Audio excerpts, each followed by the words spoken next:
Hi Jojo, it's the 12th of June 2014. Now I'm off to the Centre of Mathematical Sciences, the C.M.S. as it's more colloquially known.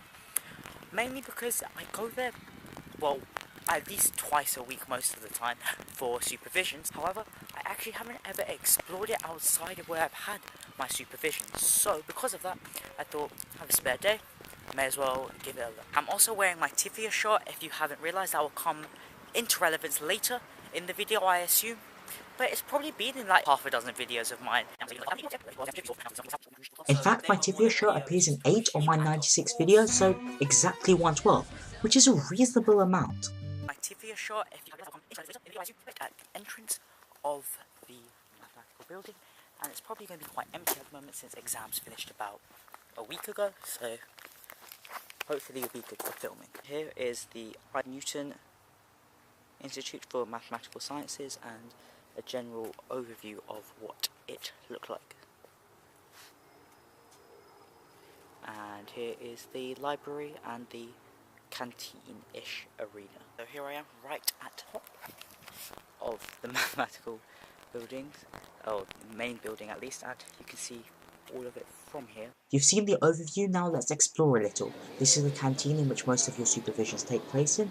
Here is a model of the buildings. Random fact, it's shaped as a parabola, and to the left is a bust of Ramanujan. I wrote about him in the Kelvin essay competition at Peterhouse 2 years ago, a non-insignificant reason why I'm here right now.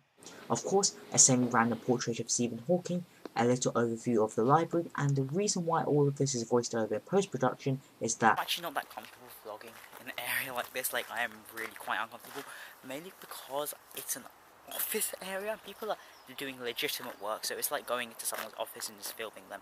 So I've gone to most interesting bits. Most of it is just, well, they're just offices. So I decided to abandon ship, go to the cinema, and have my heart pulled out by a pre-showing of Tiffios, The Fault in Our Stars by John Green, which explains the shirt from earlier. We even got to see a cast interview, a deleted scene where John was acting, and a free poster too. So as you can see just over my shoulder, here's the exclusive poster that we got, and we also got some sort of pass thing, put it next to my blue eyes of course, and it was the film, yeah, it was really well adaptation. Like, it was a very accurate adaptation of the book, so I can't flaw in that way.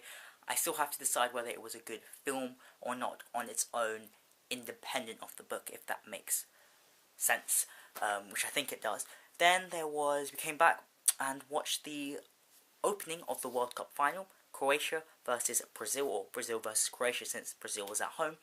And unfortunately Brazil lost 3-1. I say unfortunately because I was supporting Croatia, because we're going on holiday to Croatia in the summer. Anyway, back to the main essence of the video. As you could probably tell, the majority of my year has been spent studying maths, which makes it all the more frustrating when mathematics is used in philosophical arguments. Things like, I don't know, what do different size infinities mean?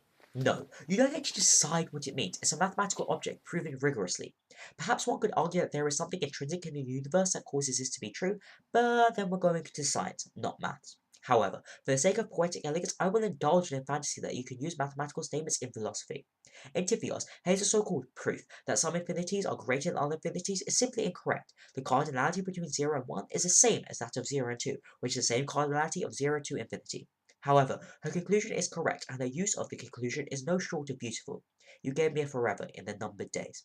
What I'm trying to say is that although I believe that mathematical statements shouldn't be used as a basis of philosophical arguments, I guess I can let one slide with John Green. See you in the near future, Drito.